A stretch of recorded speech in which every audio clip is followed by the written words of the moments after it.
right, and welcome back. Here we are, section 1.2, human impacts on the earth. And really, when it comes down to it, for environmental science, it is human impact on the environment. If we're not talking about humans, then it's ecology. So this part's where we really focus at, what we have done to the environment. Now, runs both ways.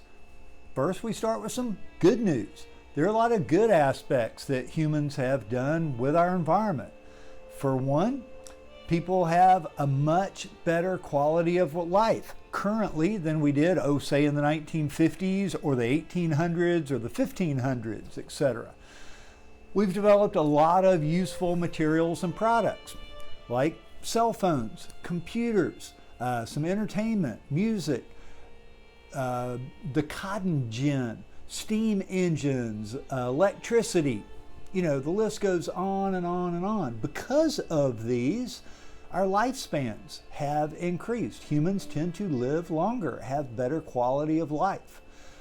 Some of the greatest reduction in poverty in the world is going on right now. There are fewer true poor people now than there ever has been. It doesn't mean it's gone. It doesn't mean we don't have work to do. However, that's what we're looking at.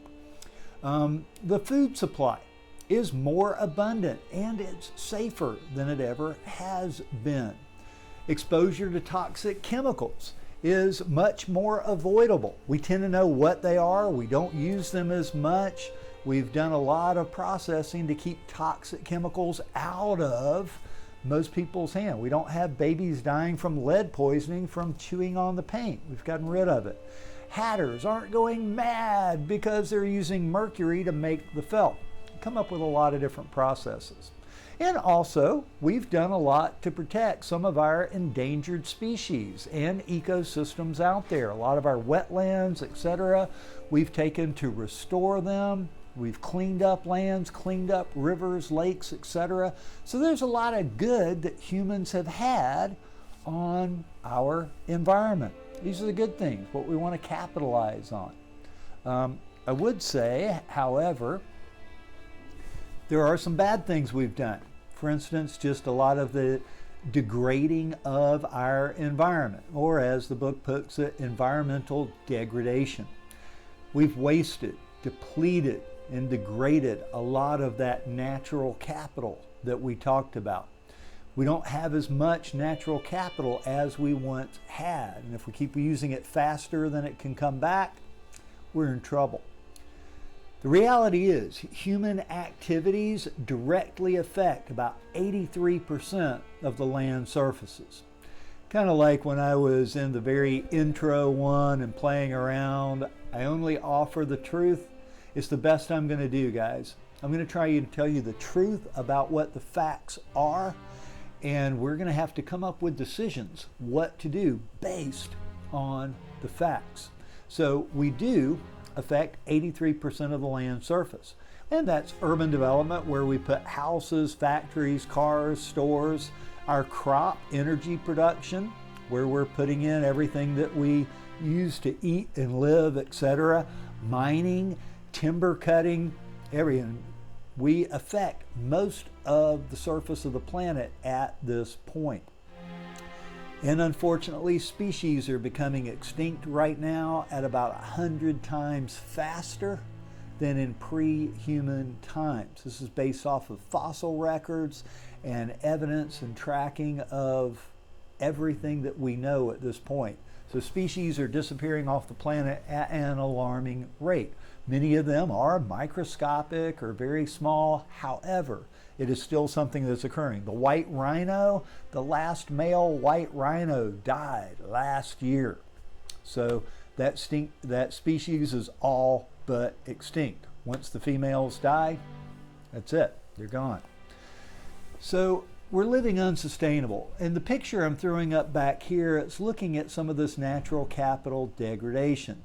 So kind of on the one side, you have the city producing air pollution, etc. The air pollution lends towards climate change, warming up.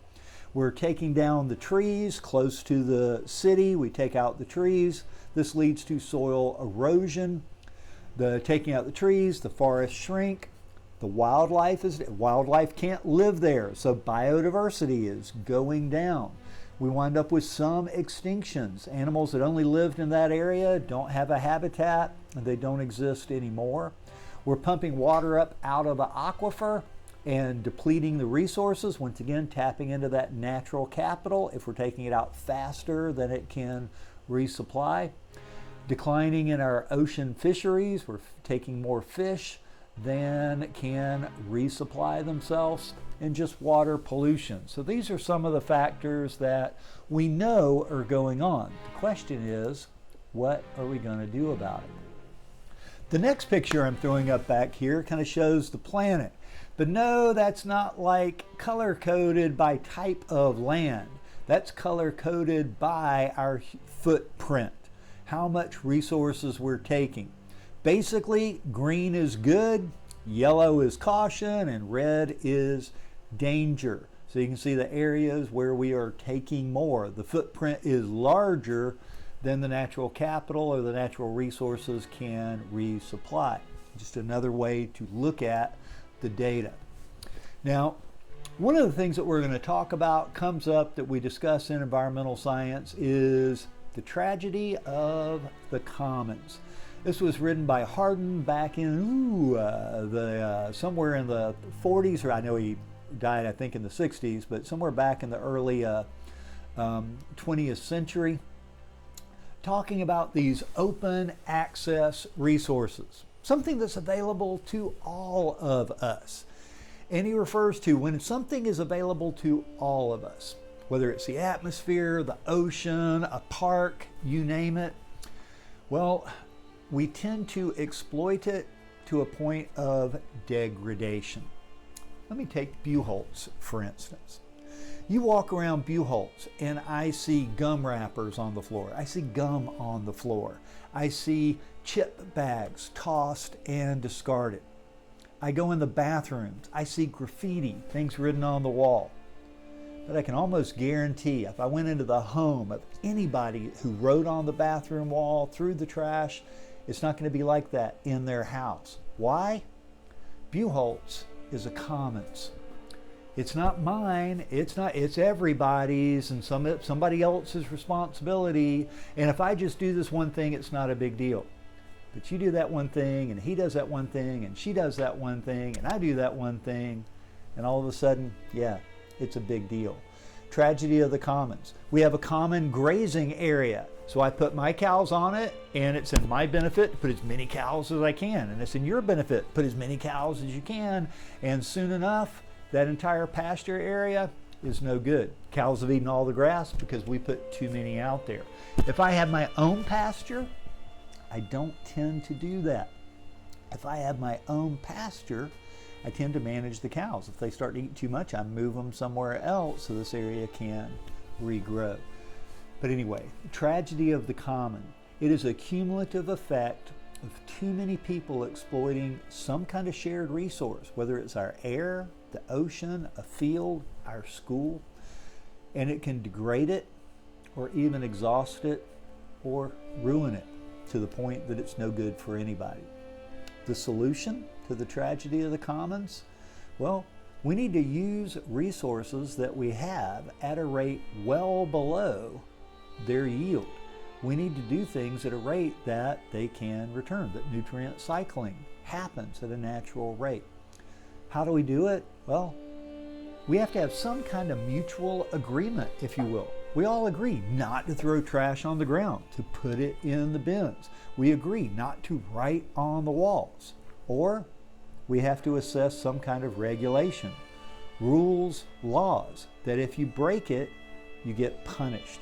It's about the only way. We either agree to do it. We all agree to do the right thing. We teach ethics. And if people aren't going to just do the right thing, then we have to assess regulation. And this is where many of our laws come into play and why we have them. If we all did the right thing, we wouldn't have to have a law with punishments behind it. So that earlier picture we looked at, threw it up back here again, shows our ecological footprint. Right? Once again, green is good, yellow is caution, and red is danger. It's not sustainable. We can't continue that for the foreseeable future. So when we talk about it in environmental science in terms of an ecological footprint, it's just one way to try and look at it. Think about the data. So an ecological footprint, this is the amount of biologically productive land, the water that's needed to supply a population, the renewable resources, food, etc., oxygen, water, that is being used.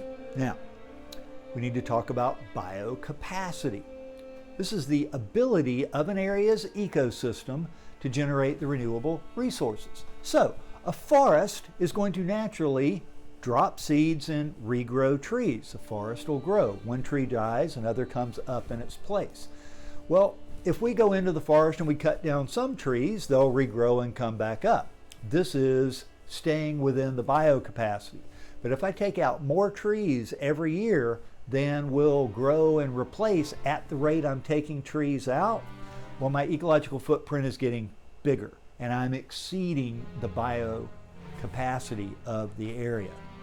And then I wind up with an ecological deficit. The footprint is larger than the biocapacity of that area. So the United States, we have a large country. And overall, we do not have a large population compared to the size of our country. But we still have a footprint larger than the capacity of the United States. This is what we talk about a footprint. How much a country is taking from the world at large compared to what is around them or available. So take a look at this one, and it gives an aspect. I realize you may not be able to see it really well from here, the list of the country names, but you sort of get the idea. Qatar up there at the top with a footprint of 15.7, well exceeding their biocapacity. Luxembourg, and there we are, the United States at number 3.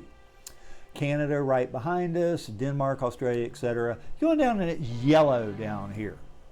Well, that's the world. The world currently is at 2.8. Well, we don't have. 1 is what you need to be at. That's just biocapacity. India, slightly above the 1. But 2.8, we can't sustain 2.8. We're dipping into our natural capital to the point that it will be depleted if we keep going, if we keep it up. This is one way of trying to look at the data of using resources faster than they can be resupplied. Once again, another way to look at it here, same kind of thing. This is just by country though, instead of the area, which was shown before. Basically, red is danger, yellow caution, green good. Now there's kind of some red and orange in there with some amount of biocapacity.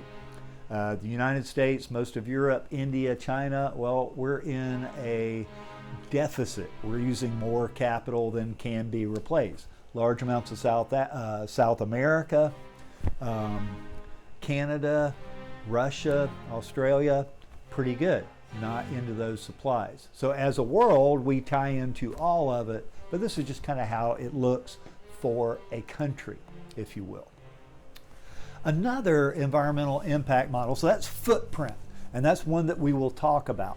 IPAT is another. This was come up with in the 70s as a formula to figure out where does a country sit. So I is the environmental impact, so impact. P is population. A, affluence. How affluent is a society? How much extra income do you have, so to speak? And technology. Now, some technologies are beneficial. They help things like scrubbers to pull pollutants out of a smokestack. Other technologies can be harmful, like the internal combustion engine, which puts pollutants into the air. So the internal combustion engine would be bad, but then a catalytic converter designed to take some of the pollutants out are good. So we have to look at technologies and which way they go. And this is something that we'll look at when we come back in class, that we'll do a debate on. Which side are. Throughout human history, we have had 3 major events that have led to our change. From humans coming on the planet, modern humans, some 200,000 years or so, we were hunter-gatherers, very much like animals. You know, we followed the food, we went after the food, took what we needed, etc., ate it. Well, sometime about maybe 10,000 years ago, somebody's coming home from picking their blueberries, and she trips, she falls, the blueberries fall out on and all around the path near her house. She gathers up what she can, goes home. Yeah, she got beat because she didn't bring enough blueberries home.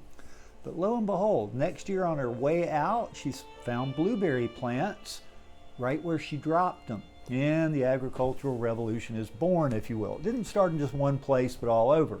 Humans realize, hey, we can just put the stuff where we live. We don't have to look for it all the time. We don't have to move our house every time it goes. We can stick the pig in a pen. We can put the cow in the field, and we don't have to go find it all the time. So the agricultural revolution was born. And human population grew like crazy. We remained in one place. We could grow more. You didn't have to always be the fastest or the strongest to survive. Intelligence ramps up, if you will, because it wasn't all based off of grunt work. Then, sometime in the late 1700s, the Industrial Revolution is born. Mainly, we discover fossil fuels. It's not that we haven't used them. Coal we've been using for maybe 1,000 years. However, oil, etc., fossil fuels and machines. We now go from just using farm animals to get my goods to the market. And now I'm using a train. I'm using a truck. Now my market is expanded tremendously. And there's another revolution. People tend to begin moving into the cities, working more in factories. It's also kind of known as the medical revolution. We come up with a lot of medical science, doctors, and our lifespans get expanded tremendously. And sometime maybe in the late 20th century, the information revolution was born. Information was right there at our fingertips. I could go online and find anything I wanted. I didn't have to go to a library, or I didn't have to access thousands and thousands of books. It's right there. I can look up anything I need. I can go to YouTube University, if you will, and learn how to do just about anything. This information revolution has transformed the way we work. Populations have grown exponentially. We can share information about medicine, building, you name it. And there's an argument that maybe we're ready for a fourth. Maybe the 21st century is the century that gets marked as the beginning of a sustainability revolution or an environmental revolution, where we realize we've got to go more with natural capital. We can't continue to abuse all these things forever. We've got to live more sustainable. And that is the one that we're really after. And the thing that I hope you catch a fever for, that we can find ways to develop technologies, change our habits for a sustainable future. Well, that's it for section 2. Take care. Make sure you get all your notes filled out. Read the section in the chapter. Make sure you pay attention to the case studies, etc. And otherwise, I'll see you next time. All right. Take care, guys.